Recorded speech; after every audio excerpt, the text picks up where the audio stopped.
Hello student, केम छो? मजामा? Sairam. Last lecture એટલે આપણો ફર્સ્ટ લેક્ચર, એની અંદર રસાયણ વિજ્ઞાનની પાયાની સંકલ્પનામાં આપણે અભ્યાસ કર્યો કે દ્રવ્ય કેને કહેવાય, દ્રવ્યની ભૌતિક અવસ્થા કઈ છે. તો એમાં આપણે ભણ્યા હતા કે ઘન, પ્રવાહી અને વાયુ. એમાં ઘન અવસ્થામાં મેં એક પ્રશ્ન તમને પૂછ્યો હતો, ઘણા લોકોએ સાચો જવાબ આપ્યો છે કે સામાન્ય રીતે ઘન પદાર્થને ગરમ કરતા એ પ્રવાહીમાં રૂપાંતર થાય અને પ્રવાહીને ગરમ કરતા વાયુમાં રૂપાંતર થાય, બધાને ખબર હોય. પરંતુ કેટલાક એવા પદાર્થ છે, ઘન પદાર્થો, કે જેને ગરમ કરતા સીધું વાયુમાં રૂપાંતર થાય. એવા ઉદાહરણ મેં તમને કીધું હતું. તો એ આપણા રોજિંદા જીવનમાં એવા ઉદાહરણ સંકળાયેલા છે. જેમ કે પહેલું ઉદાહરણ છે કપૂર, જેને રાસાયણિક નામ કેમ્ફર કહેવાય, જે આપણે સામાન્ય રીતે ઘરની અંદર છે એ ધાર્મિક ક્રિયાઓમાં, પૂજામાં ઉપયોગ કરતા હોય છે, ઘણી જગ્યાએ ઉપયોગ થાય. તો એ કપૂરને સળગાવતા કે ગરમ કરતા એનું વાયુમાં રૂપાંતર થાય છે. બીજું એક ઉદાહરણ, એ પણ આપણા રોજિંદા જીવનમાં ઘર વપરાશમાં હોય છે, ફિનાઇલની ગોળી કહીએ છીએ, સફેદ કલરની આવે છે ફિનાઇલની ગોળી. એ એકચ્યુઅલી હાઇડ્રોકાર્બન નેપ્થેલિન છે.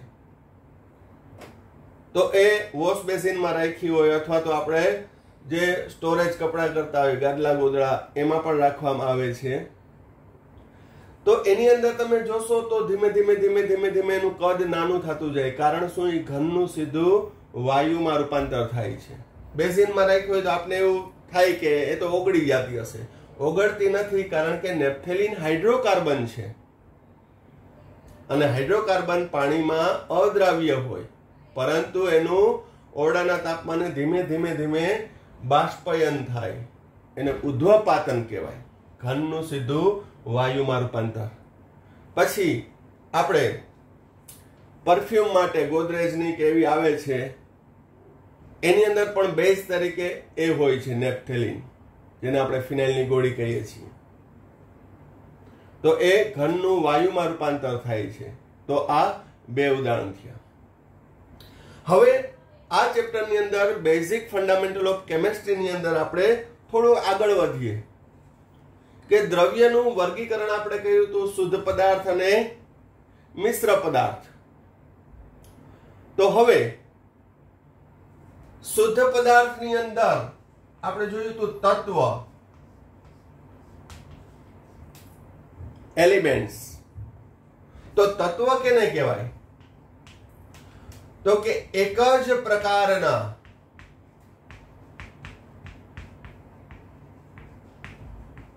પરમાણુથી બનેલ દ્રવ્ય અથવા પદાર્થને તત્વ કહે છે. એક જ પ્રકારના પરમાણુથી બનેલ પદાર્થ. દાખલા તરીકે લઉં, hydrogen, lithium, carbon, oxygen, nitrogen, sodium, magnesium, aluminium, silicon, chlorine, helium, argon. તો આ બધા તત્વો કહેવાય. તો એક જ પ્રકારના પરમાણુથી બનેલ દ્રવ્યને શું કહેવામાં આવે છે? તત્વ. હવે અહીંયા મેં સંજ્ઞા આપી, hydrogen, lithium, carbon, oxygen, nitrogen, sodium. આ બધા જે તત્વો છે એ એકબીજાથી અલગ કેમ પડે? તો આપણે કીધું કે આ પરમાણુ, દ્રવ્યનો નાનામાં નાનો ભાગ છે ને પરમાણુ કહેવાય. એ પરમાણુની અંદર કેન્દ્રની બહારની કક્ષામાં ઇલેક્ટ્રોન હોય, કેન્દ્રમાં છે એ પ્રોટોન અને ન્યુટ્રોન રહેલા છે. આ બધાને ખબર છે અને ખબર હોવી જોઈએ. તો દરેક તત્વની અંદર પ્રોટોનની સંખ્યા જુદી જુદી હોય છે, કારણ કે પ્રોટોનની સંખ્યા એટલે પરમાણુ ક્રમાંક. આવું ખાસ યાદ રાખજો. પરમાણુ ક્રમાંક એટલે પરમાણુમાં રહેલા પ્રોટોનની સંખ્યા અથવા ઇલેક્ટ્રોનની સંખ્યા. કારણ કે પરમાણુ વીજભારની દ્રષ્ટિએ તટસ્થ હોય, એટલે જેટલા પ્રોટોન હોય એટલા જ ઇલેક્ટ્રોન હોય છે. એટલે પ્રોટોન અથવા ઇલેક્ટ્રોનની સંખ્યા એટલે એનો પરમાણુ ક્રમાંક થશે.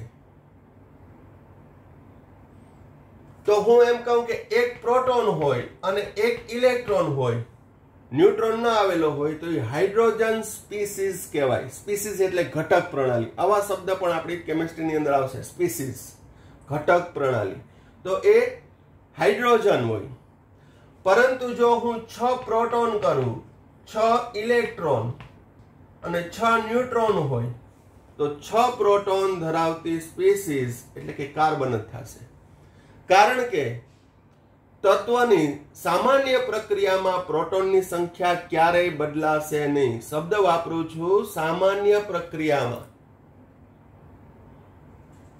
તો બીજી કઈ પ્રક્રિયા? તો કે બીજી પ્રક્રિયા આવશે કેન્દ્રીય પ્રક્રિયા. કેન્દ્ર આખું તોડી ફાડી નાખે, એને કેન્દ્રીય વિખંડન કહેવાય.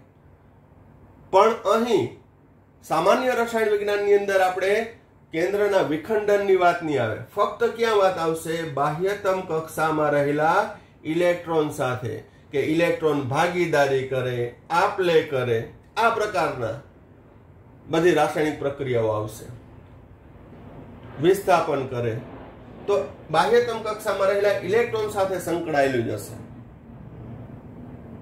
તો ખાસ યાદ રાખજો, તત્વ છે એકબીજાથી કઈ રીતે અલગ પડે છે? તો કે તેમાં રહેલા પ્રોટોન ઇલેક્ટ્રોનની સંખ્યાના આધારે, અને ખાસ કરીને એ પ્રોટોનની સંખ્યા, કારણ કે એ ક્યારેય બદલાતી નથી. પરિણામે એ જુદા જુદા ગુણધર્મો ધરાવે છે. તો આટલો ખ્યાલ આવવો જોઈએ. ત્યારબાદ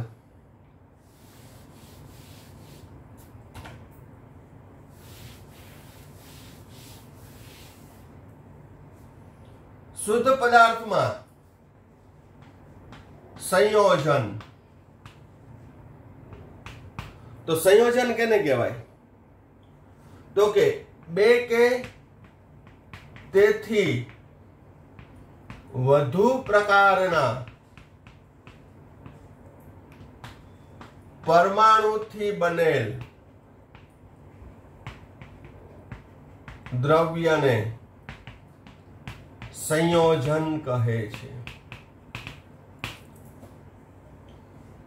2 કે તેથી વધુ પ્રકારના પરમાણુથી બનેલ દ્રવ્યને શું કહેવામાં આવે છે? સંયોજન કહે છે.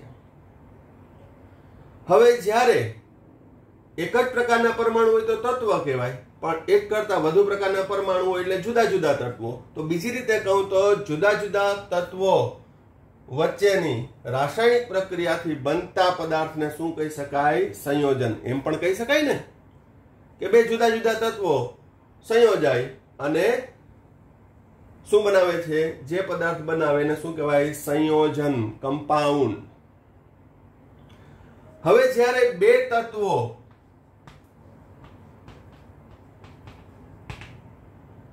એકબીજા સાથે સંયોજાઈને સંયોજન બનાવે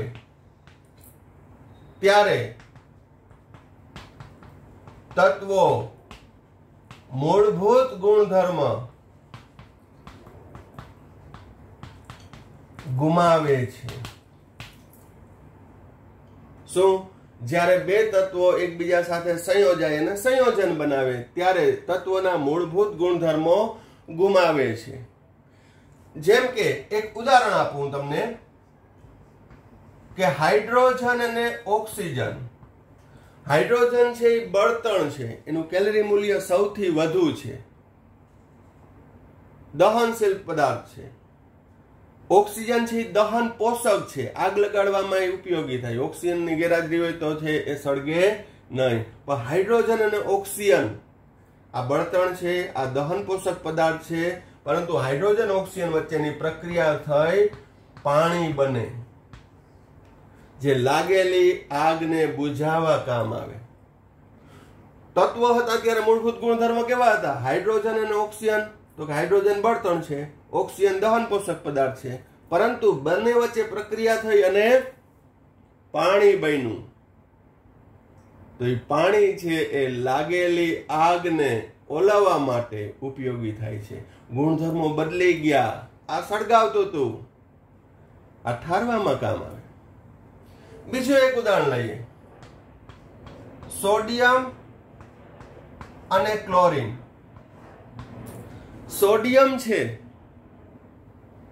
એ અતિ સક્રિય છે, એ હવામાં સળગી જાય. ઇવન પાણીમાં નાખો તો પાણીમાં પણ સળગી જાય, એટલો સક્રિય છે. ક્લોરીન છે એ જીવાણુનાશી છે. આપણે કોર્પોરેશનના પાણીની અંદર છે એ ક્લોરીનની ટેબ્લેટ ઉમેરવામાં આવે છે, એટલે તમને એનો ક્લોરીનનો ટેસ્ટ આવતો હોય. ખાસ કરીને છે એ ચોમાસુ ઋતુમાં છે ક્લોરીનનું પ્રમાણ વધારી દેવામાં આવે, કારણ કે તે જીવાણુનાશી છે. તો આ જીવાણુનાશી છે. સોડિયમ છે એ સળગી જાય છે, અતિ સક્રિય છે, ધાતુ છે. પરંતુ સોડિયમ અને ક્લોરીન વચ્ચેની પ્રક્રિયાથી બનતું સંયોજન જે આપણા બધામાં હોય, NaCl, મીઠું બને. તો આ સંયોજન છે એના વગર આપને રસોઈ ભાવે નહીં. શાકમાં મીઠું ઓછું હોય તો મજા આવે નહીં. પરંતુ એના તત્વો લ્યો કેમાંથી બન્યું? તો સોડિયમ અને ક્લોરીન માંથી. તો અલગ અલગ છે, એના ગુણધર્મ કેવા છે? તો કે હવામાં સળગી ઉઠે છે, આ જીવાણુનાશી છે, પરંતુ બનતું સંયોજન એ તત્વના મૂળભૂત ગુણધર્મો ગુમાવીને નવા ગુણધર્મો આપે. સોડિયમ ક્લોરાઇડ એ ક્ષાર બન્યો અને એ ખાદ્ય ખોરાકની અંદર સ્વાદ માટે અગત્યનો પદાર્થ બન્યો. ગુણધર્મ બદલી ગયા, કારણ કે હવે એની વચ્ચે રાસાયણિક પ્રક્રિયા થઈ. કઈ પ્રક્રિયા થાય છે, કેવી રીતે થાય છે, કેમ બને છે, એ આપણે આગળ જતા રાસાયણિક પ્રક્રિયાઓ ભણશું, એમાં ભણશું. તો આ વાત થઈ શુદ્ધ પદાર્થો, તત્વ અને સંયોજન.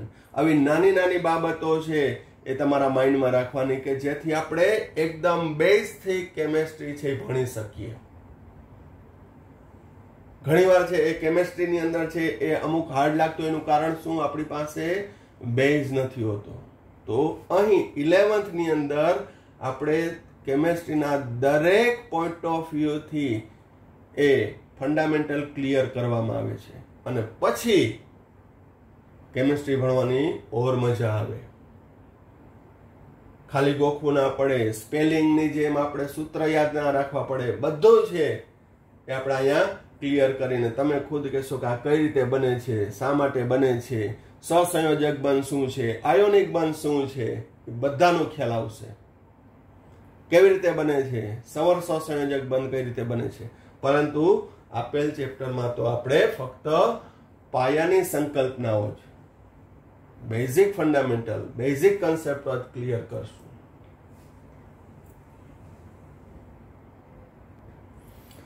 હવે સંયોજનની વ્યાખ્યા આપણે આપી કે બે કે તેથી વધુ પ્રકારના પરમાણુથી બનેલા દ્રવ્યને કે પદાર્થને સંયોજન કહે છે. સંયોજન બને ત્યારે તત્વો પોતાના મૂળભૂત ગુણધર્મો ગુમાવે છે. એમાં આપણે ઉદાહરણ લીધું કે પાણી H2O, મીઠું NaCl, glucose C6H12O6, copper sulphate CuSO4, calcium chloride CaCl2. તો આપણે આને અણુસૂત્ર કહીએ છીએ. અને શું કહીએ છીએ? અણુસૂત્ર. અથવા તો અહીં આપણે એમ કહીએ કે પાણીનો અણુ, સોડિયમ ક્લોરાઇડનો અણુ, ગ્લુકોઝનો અણુ. તો અણુ પણ છે એ ખૂબ જ જાણીતો શબ્દ છે. કેમિસ્ટ્રી ભણ્યા હોય એટલે અણુ શબ્દ અવારનવાર આવ્યો હોય, પણ અણુની પણ જો આપણે વ્યાખ્યા જોઈ હોય તો શું કહી શકાય? તો કે જ્યારે બે કે તેથી વધુ તત્વો એકબીજા સાથે સંયોજાય અને સંયોજન બનાવે ત્યારે એ સંયોજનના નાનામાં નાનો ભાગ, બરાબર સમજો, સંયોજનના નાનામાં નાનો ભાગ કે જે સંયોજનમાં રહેલ પરમાણુની સાદી પૂર્ણાંક સંખ્યા દર્શાવે છે. શું? સંયોજનમાં રહેલ નાનામાં નાનો ભાગ કે જે તેમાં રહેલ સંયોજનમાં રહેલા પરમાણુની નાની સાદી પૂર્ણાંક સંખ્યા દર્શાવે છે. શબ્દ વાપરું છું, નાની સાદી પૂર્ણાંક સંખ્યા. તો તેને કહેવામાં આવે છે અણુ. તેને શું કહેવામાં આવે છે? અણુ. ધારો કે હું એમ કહું કે પાણી, તો પાણી એટલે H2O. એનો મતલબ કે પાણી નામના સંયોજનમાં 2 હાઇડ્રોજન છે અને 1 ઓક્સિજન છે. તો એવું નહીં અર્થ કરવાનું કે પાણી 1 ગ્લાસ હોય તો કેટલા હોય, 2 ગ્લાસ હોય તો કેટલા હોય, 5 લીટર હોય તો કેટલા હોય. નહીં, એમાં તો અસંખ્ય અણુઓ હોય. એની ગણતરી પણ આવશે કે કેટલા અણુઓ હોય છે, કેટલું કદ લઈએ તો. પરંતુ પાણી એટલે H2O. હવે સાદી નાની પૂર્ણાંક સંખ્યા શું? જેમ કે H2O, H4O2, HO 1/2, આ બધા સૂત્ર છે એ પાણીના જ છે કે જેમાં હાઇડ્રોજન ઓક્સિજનનું પ્રમાણ છે 2:1 છે. પણ લખવાની જોવાની મજા કેમ આવે? મજા જ આવે ને, પહેલાથી આપણે ભણતા આવીએ છીએ. શું કાન મજા આવે? તો કે અહીં આ પૂર્ણાંક સંખ્યા જ છે, પરંતુ નાની પૂર્ણાંક નથી. આમાં લસા કેટલો નીકળશે? કોમન 2 નીકળશે, H2O. આ પૂર્ણાંક સંખ્યા છે. તો અણુ શું દર્શાવે છે? સંયોજનમાં રહેલા પરમાણુની સાદી નાની પૂર્ણાંક સંખ્યા. એને શું કહેવાય? અણુ. અને જે આ સૂત્ર આવ્યું એને શું કહેવાય? અણુ સૂત્ર. ખ્યાલ આવી ગયો?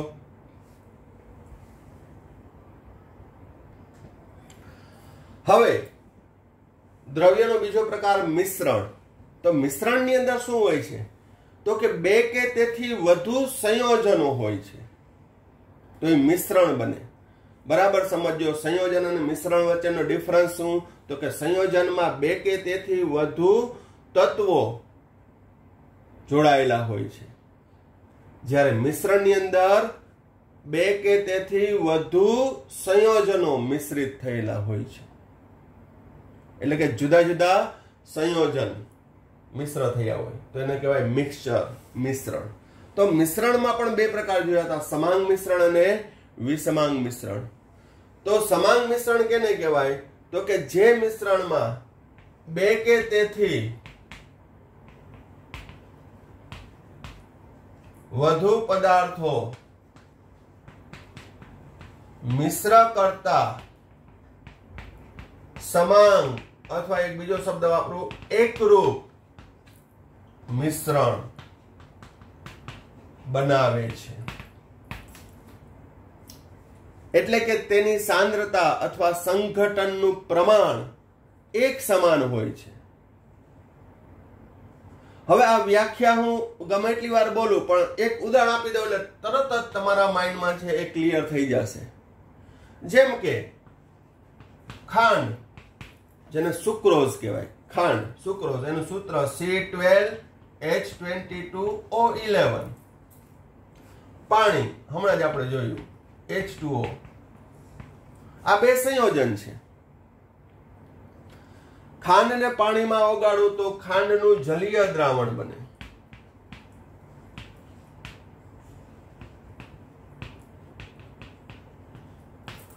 હવે ખાંડનું જલીય દ્રાવણ બન્યું તો એ ખાંડના અણુઓ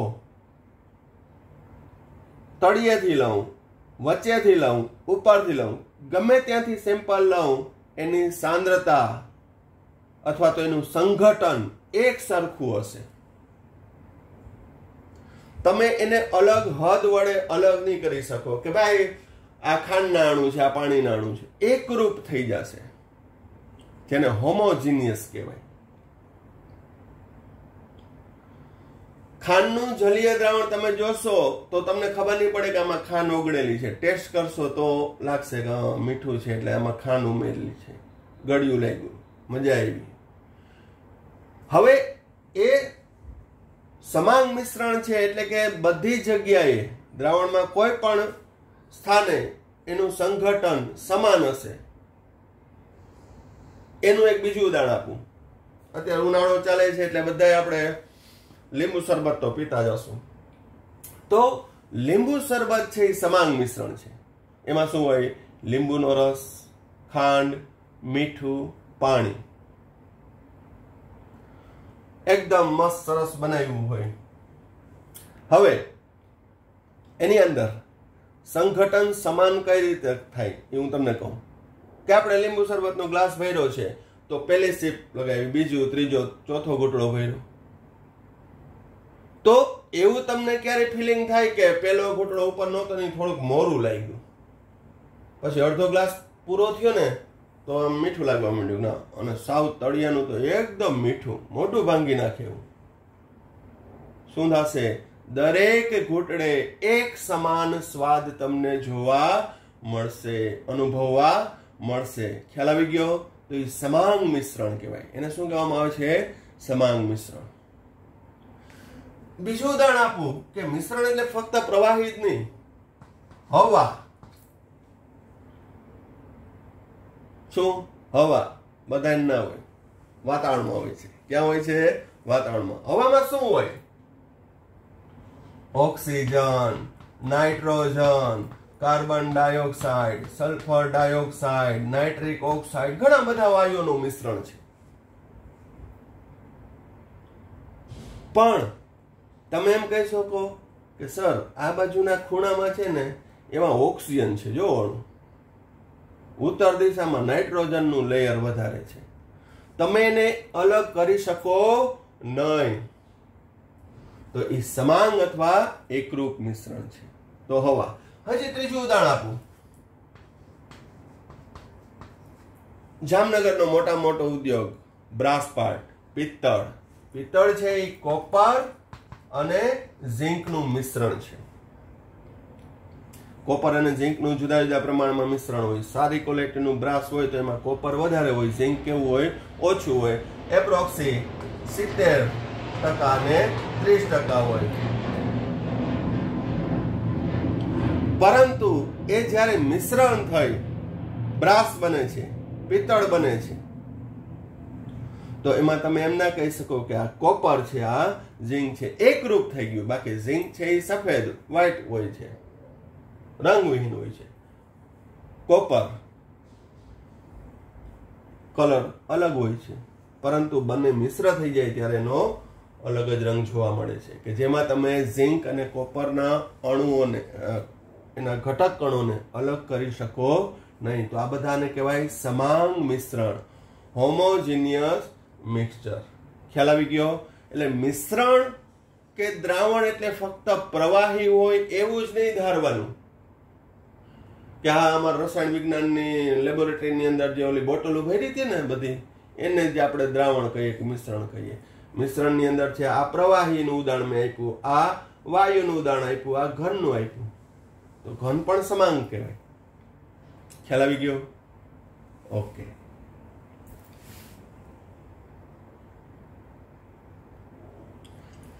હવે વિષમાંગ મિશ્રણ, હિટ્રોજેનિયસ મિક્સચર. બે કે તેથી વધુ પદાર્થોને મિશ્ર કરતા એકરૂપ મિશ્રણ ન બનાવે, એટલે કે દરેક સ્થાને મિશ્રણમાં દરેક સ્થાને તેનું સંઘટન, એની સાંદ્રતા સમાન ન હોય તો તેને શું કહેવામાં આવે છે? વિષમાંગ મિશ્રણ. તો વિષમાંગ મિશ્રણની અંદર આપણે ઉદાહરણ લઈએ તો ડહોળું પાણી.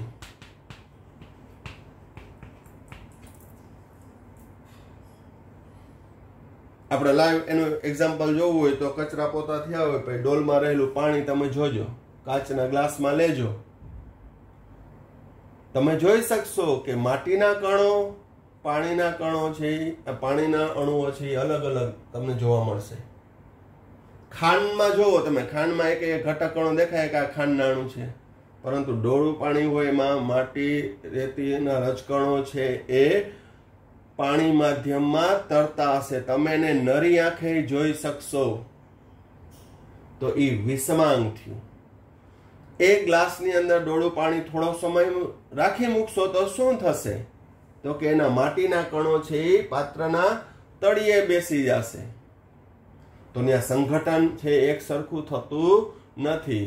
તળિયે છે માટીના કણો વધુ છે, વચ્ચેના માધ્યમમાં ઉપરના માધ્યમમાં છે એમ માટીના કણો છે એ ઓછા થઈ જશે. બીજું ઉદાહરણ તમને આપું કે આપણે છાશ બનાવી હોય, દહીંની અંદર પાણી નાખીને વલોવી નાખ્યું હોય. શરૂઆતમાં તમને એકરૂપ મિશ્રણ જેવું લાગશે, પણ 15-20 મિનિટ પછી તમે એને જોશો તો શું થશે? જે દહીંના કણો છે એ તળિયે બેસી જશે, ઉપર પાણી આવી જશે. એટલે આપણે શું કરીએ? તેને હલાવી પડે. તો એ પણ વિષમાંગ છે. બીજું ઉદાહરણ આપું. ખાંડ અને મીઠું ઘન અવસ્થામાં હું બંનેને મિશ્ર કરું તો મિશ્ર થશે નહીં. ખાંડ અને મીઠું બંને અલગ પડી જ જશે, ભલે એ સફેદ કલરના હોય તો. પછી ઉદાહરણ આપું કે ભાઈ આપણે વીણાટ વગરના ઘઉં કે કઠોળ કે તો એની અંદર રેતી માટીના કણો હશે, ધાન્ય કણ પણ હશે. તો એ કેવા હશે? વિષમાંગ. પ્રવાહીમાં એક ઉદાહરણ આપું તમને. તેલ અને પાણી. તેલ અને પાણીની અંદર છે ગમે તેટલું હલાવો, તેલ અને પાણી છે એ એકરૂપ અથવા સમાંગ મિશ્રણ થશે નહીં. તો રસાયણ વિજ્ઞાનની અંદર તત્વ સંયોજન કેને કહેવાય, મિશ્રણ કેને કહેવાય. હવે આ જે પોઈન્ટને રિલેટેડ એમસીક્યુ પણ છે એ 11મા ધોરણના પરીક્ષાલક્ષી નીકળી શકે કે નીચેનામાંથી ક્યુ વિષમાંગ છે, ક્યુ સમાંગ મિશ્રણ છે, ક્યુ સંયોજન છે, ક્યુ તત્વ છે. બરોબર? તો આ પ્રકારના જે નાના નાના એમસીક્યુ બેઝિક એ 11મા ધોરણના એક્ઝામની અંદર છે પૂછાઈ શકે. પરંતુ ખાસ મેં તમને કીધું કે અહીં 11મા ધોરણની અંદર આ બધી ટર્મ્સ જે છે એ તમારે ક્લિયર હોવી જોઈએ કે જેથી આગળ જતા એમાં મિક્સ ના થાય કે તત્વ કેને કહેવાય, સંયોજન કેને કહેવાય. બહુ નાની નાની બાબત છે, બહુ બેઝિક છે, પણ છતાંય છે એ સમજવું જરૂરી છે. એનો બેઝ ક્લિયર હોવો જરૂરી છે.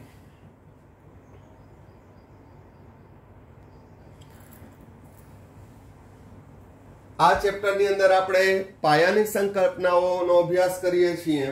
તો દ્રવ્ય, એની ભૌતિક અવસ્થા, એના પ્રકાર વગેરેનો આપણે ચર્ચા કરી. હવે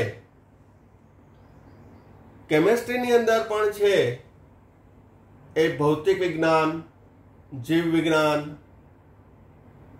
મેથ્સ આ બધા સંકળાયેલા સબ્જેક્ટ છે. જેમ કે મેં તમને એક કેમેસ્ટ્રીની શાખા કીધી હતી, ફિઝિકલ કેમેસ્ટ્રી, ભૌતિક રસાયણ. તો અહીં વાયુ આવે, હાઇડ્રોજન, ઓક્સિજન, નાઇટ્રોજન. આ બધા વાયુનું કદ કેટલું છે, એની ઘનતા કેટલી છે, એનું દળ કેટલું છે, તો એ બધાની અંદર છે એ ફિઝિક્સના કન્સેપ્ટ આવશે. તો 11મા ધોરણની અંદર પહેલા ચેપ્ટરની અંદર છે એ ફિઝિક્સની પણ થોડીક માહિતી આપી છે. તો આપણે ચેપ્ટરની અંદર છે અપ ટુ બોટમ બધું આપણે ભણવાના છીએ, પહેલેથી છેલ્લે સુધી, પ્રાસ્તાવનાથી લઈ અને સ્વાધ્યાય સુધીનું દરેક વસ્તુ છે એનો અભ્યાસ કરવાના છીએ. તો આપણે ભૌતિક રાશિનો પણ અભ્યાસ કરીએ. એ તમારે ફિઝિક્સની અંદર પણ આવશે અથવા ભણતા હશો તમે.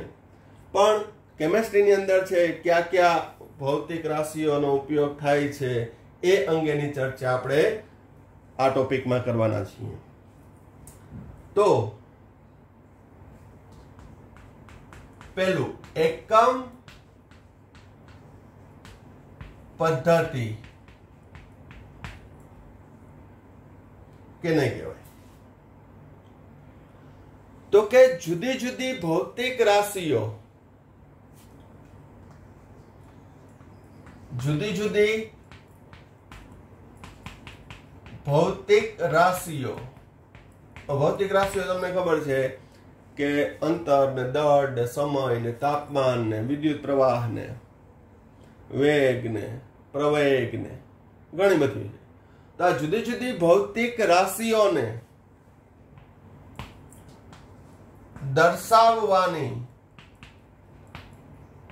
અનુકૂળ પ્રણાલીને, અહીં પ્રણાલી એટલે પેટર્ન, ભાત, રીત, પરંપરા, એને શું કહેવામાં આવે છે? એકમ પદ્ધતિ કહે છે. જેમ કે હું ખાલી એટલું લખું કે ભાઈ એક, તો કોઈને ખ્યાલ ના આવે કે શું છે એક. એટલે એ ગાણિતિક અંક સંખ્યા છે, મેથેમેટિકલ ડિજિટ છે, બીજું કાંઈ આમાંથી મળતું નથી. પણ જો હું ત્યાં લખી નાખું 1 લીટર, 1 લીટર, તો ખબર પડે કે સર કદ વિશેની વાત કરે છે, કાંઈક પ્રવાહી કદ વિશેની, કે 1 લીટર પાણીનું કહે છે, કે 1 લીટર લીંબુ શરબત કહે છે, કે 1 લીટરની થમ્સઅપ કહે છે. ટૂંકમાં પ્રવાહી ના કદ વિશેની વાત કરું છું. હવે લીટરની જગ્યાએ શબ્દ હું વાપરું કિલોગ્રામ,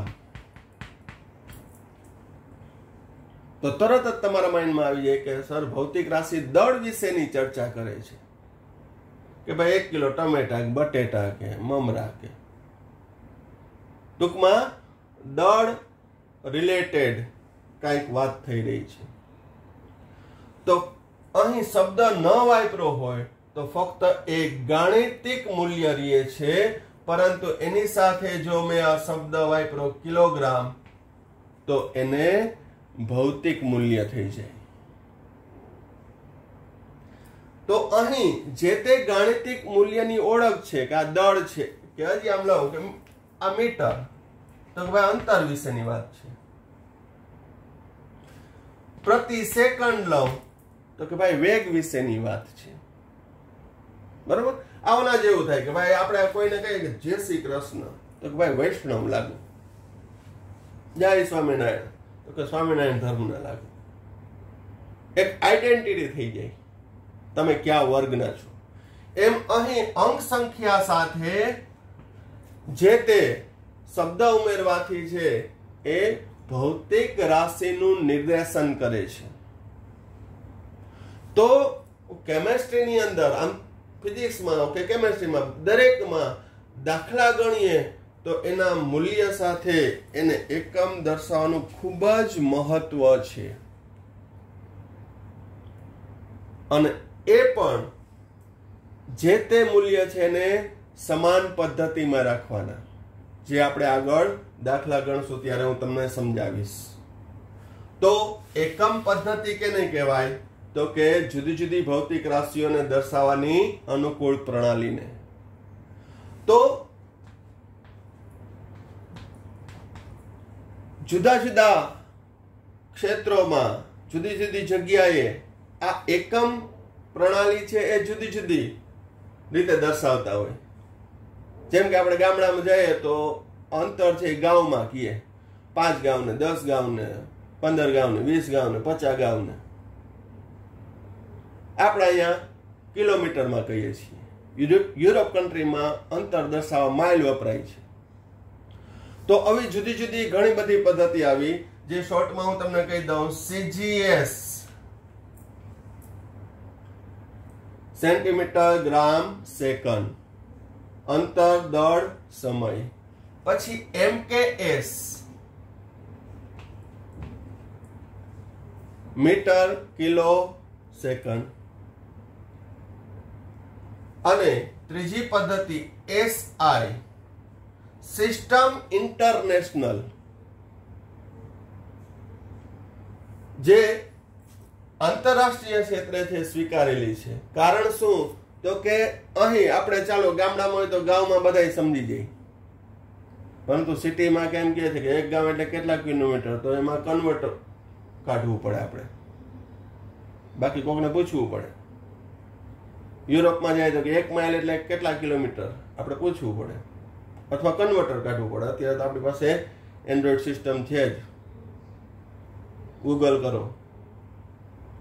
પરંતુ વ્યવહારમાં એક સૂત્રતા જળવાઈ રહે તે માટે એક ચોક્કસ એકમ પદ્ધતિ છે એ સ્વીકારવી પડે.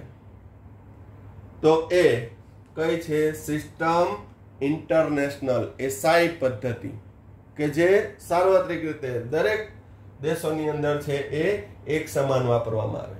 નહીં તો પછી ઓના જેવું થાય કે ભાઈ અહીંયા નામ હતું જેઠાભાઈ, અમેરિકામાં ગયા તો જેક્સન થઈ ગયા, કે જેક્સ થઈ ગયું. ફોન કરીએ કે ભાઈ જેઠાભાઈ ને આપો તો કોણ જેઠાભાઈ? ઓય જેઠા, તો કે ભાઈ ત્યાં તો જેક્સન નામે ઓળખાય. તો કે એક સૂત્રતા માટે છે એ ભૌતિક મૂલ્યને દર્શાવવા માટે એક સમાન પ્રણાલી સ્વીકારવામાં આવી, જે કઈ છે? SI એકમ પદ્ધતિ, જેની આપણે વિગતવાર ચર્ચા કરશું.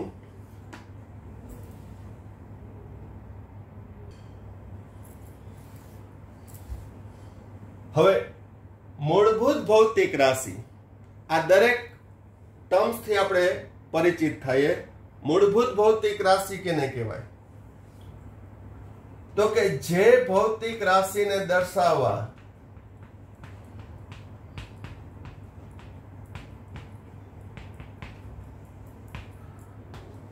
સંદર્ભની જરૂર ન પડે તો તેવી ભૌતિક રાશિને શું કહેવામાં આવે છે? મૂળભૂત ભૌતિક રાશિ. દાખલા તરીકે મૂળભૂત ભૌતિક રાશિ કઈ છે? અંતર, દળ, સમય, તાપમાન, વિદ્યુત પ્રવાહ. મૂળભૂત 7 ભૌતિક રાશિ છે જે SI એકમમાં ભણશું, પણ એ પહેલા આપણે એની નાની નાની વ્યાખ્યાઓ ટર્મ્સ છે એ ક્લિયર કરીએ. જેમ કે અંતર, તો અંતર દર્શાવવા માટે કોઈ સંદર્ભની જરૂર પડતી નથી. ફૂટમાં હોય, મીટરમાં હોય, સેન્ટીમીટરમાં હોય, તો કોઈ રેફરન્સની જરૂર પડતી નથી. એટલે એને નિરપેક્ષ રાશિઓ પણ કહી શકાય, એબ્સોલ્યુટ સાઇન. જ્યારે ઉપજાવેલ અથવા સાધિત ભૌતિક રાશિ, એને શું કહેવાય? તો કે જે ભૌતિક રાશિને દર્શાવવા માટે મૂળભૂત ભૌતિક રાશિના સંદર્ભની જરૂર પડે. શું? જે ભૌતિક રાશિને દર્શાવવા માટે મૂળભૂત ભૌતિક રાશિના સંદર્ભની જરૂર પડે તો તેને સાધિત અથવા ઉપજાવેલ ભૌતિક રાશિ કહેવાય. જેમ કે વેગ, તો વેગ દર્શાવે તો અંતરના છેદમાં સમય. એના માટે મારે અંતર અને સમય બંનેના મૂલ્ય જાણતા હોવા જોઈએ, તો જ એ વેગ શોધી શકાય. તો આ સાધિત ભૌતિક રાશિ કહેવાય. એવી રીતે ઘનતા બરાબર દળના છેદમાં કદ. આ બધું તમને ખ્યાલ હશે જ, પણ છતાંય મેં તમને કીધું કે આપણે ટુ ધી ટેક્સ્ટ આપણે અભ્યાસ કરશું. દરેક વસ્તુ પ્રસ્તાવનાથી લઈ અને સ્વાધ્યાય સુધી. તો મૂળભૂત ભૌતિક રાશિ કેને કહેવાય? ઉપજાવેલ ભૌતિક રાશિ કેને કહેવાય? એ તમે ફિઝિક્સમાં પણ છે, ડિટેલમાં ભણશો, ઘણી બધી આવશે. આપણે તો જે ઉપયોગી છે એની જ ચર્ચા કરશું, કે જે કેમેસ્ટ્રીની અંદર ઉપયોગી થાય.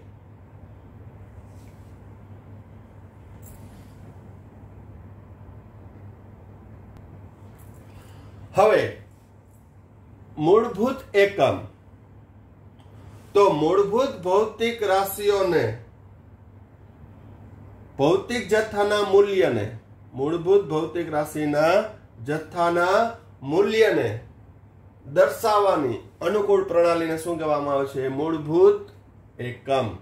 જેમ કે મૂળભૂત ભૌતિક રાશિ છે અંતર, તો અંતરનું મૂલ્ય દર્શાવવા માટે સેન્ટીમીટર, મીટર, કિલોમીટર, ફૂટ, ફરલાંગ, ગાંવ આ જુદા જુદા એકમો વપરાય છે.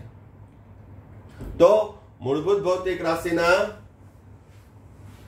ભૌતિક જથ્થાના મૂલ્યને દર્શાવવાની અનુકૂળ પ્રણાલીને શું કહેવામાં આવે છે? મૂળભૂત એકમ. દળ હોય તો ગ્રામ, કિલોગ્રામ, મિલીગ્રામ, માઇક્રોગ્રામ જુદા જુદા પૂર્વક લગાડવામાં આવે છે. સમય સેકન્ડ, મિનિટ, કલાક, વર્ષ વગેરે. જ્યારે ઉપજાવેલ એકમ કેને કહેવાય? તો કે ઉપજાવેલ ભૌતિક રાશિના જથ્થાના મૂલ્યને દર્શાવવા એ મૂળભૂત એકમનો ઉપયોગ કરવામાં આવે તો તેને કહેવામાં આવે છે સાધિત અથવા ઉપજાવેલ એકમ. જેમ કે વેગ છે તો અંતરના છેદમાં સમય, તો વેગ માટે મારે અંતર છે હું મીટરમાં લઉં, છેદમાં સમય છે સેકન્ડમાં લઉં, તો વેગનો એકમ થયો મીટર પ્રતિ સેકન્ડ. તો હવે પછીના નેક્સ્ટ લેક્ચરની અંદર આપણે ભૌતિક રાશિ મૂળભૂત કઈ છે, એના એસઆઈ એકમો, સંજ્ઞા અને રસાયણ વિજ્ઞાનની અંદર કઈ કઈ ભૌતિક રાશિઓ ઉપયોગી થાય છે એની ગણતરી શીખશું. પછી ઘાતવાળા પદના સરવાળા, બાદબાકી, ગુણાકાર વગેરેનો અભ્યાસ કરશું. એટલે હમણાં નેક્સ્ટ ટોપિકની અંદર આપણે થોડુંક મેથ્સ ભણશું, સાથે સાથે ફિઝિક્સ પણ ભણશું કે જે 11મા ધોરણના પરીક્ષાલક્ષી ઉપયોગી છે. આ ઉપરાંત કેમેસ્ટ્રીની અંદર જ્યાં જ્યાં દાખલાવાળા ચેપ્ટર આવશે ત્યાં આ બધું વસ્તુ છે એનો ઉપયોગ થશે. કારણ કે આપણી મોટામાં મોટી જે કુટેવ હોય ને તો દાખલો ગણી લઈએ, વિજ્ઞાનની વાત કરું તો છેલ્લે એમાં એકમ લખતા નથી. મોટા ભાગના એવી ભૂલ કરતા હોય, હા જવાબ આવી ગયો, પણ શું જવાબ શું છે, કેમાં માગેલો છે, ખાલી અંક સંખ્યા દર્શાવો તો એ જવાબ સ્પષ્ટ બનતો નથી. તો આપણે સાયન્સની અંદર આવ્યા છે તો સાયન્સની અંદર મેથ્સના સરે કીધું છે કે રેગ્યુલારિટી સાથે પંક્ચ્યુલારિટી પણ છે હોવી જોઈએ. એટલે એકદમ પરફેક્ટ પંક્ચ્યુઅલ રહેવાનું, અને એ આપણે અભ્યાસની સાથે આપણા રોજિંદા જીવનમાં પણ એ ટેવ પાડવાની. Well discipline, well regular, time to time બધું કામ થઈ જવું જોઈએ. આ પ્રકારના છે એ બેઝિક એલિમેન્ટ્સ આપણામાં પણ છે ડેવલપ કરવાના. વધુ અભ્યાસની ચર્ચા નેક્સ્ટ વિડીયોમાં કરશું. Thank you. સાઈ રામ.